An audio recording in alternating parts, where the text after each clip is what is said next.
আজকের খেলা যে পরিমাণে মাহমুদুল্লাহ রিয়াদ, এনামুল হক বিজয়, ইয়াসিন আলী রাব্বি বোলিংটা আজকে যে তাসকিনে বোলিংটা করছে অসাধারণ বল করছে, দেখার মতো বোলিং।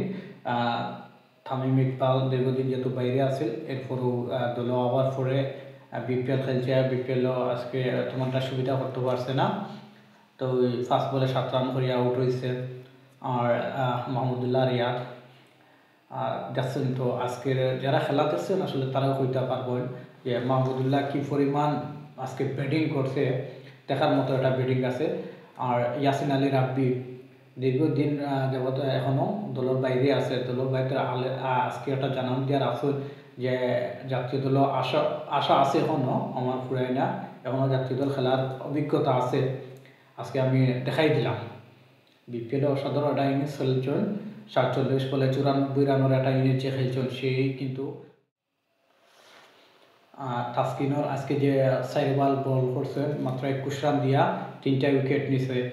এখানে মাহমুদুল্লাহ যে ফরমটা, তাসকিনর যে ফরম, ইয়াসিন আলীর যে ফরম, এই ফরমটা যদি তারা ধরিয়া রাখতে পারে তাহলে চ্যাম্পিয়ন ট্রফি 2025 সালও মার্চে যেটা হইব, এটা কিন্তু বাংলাদেশে অনেক শক্তিশালী হওয়ার সম্ভাবনা আছে।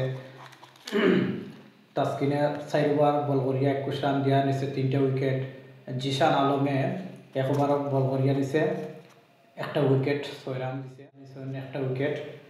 তো যে আমরা সবটা যদি দেখি, আবার এনামুল হক বিজয়ের কথা যদি চিন্তা করি, যে ব্যাটিংটা করছে তার সাথে ইয়াসিন আলী রাব্বির জুটি, এই জুটির কারণে তারা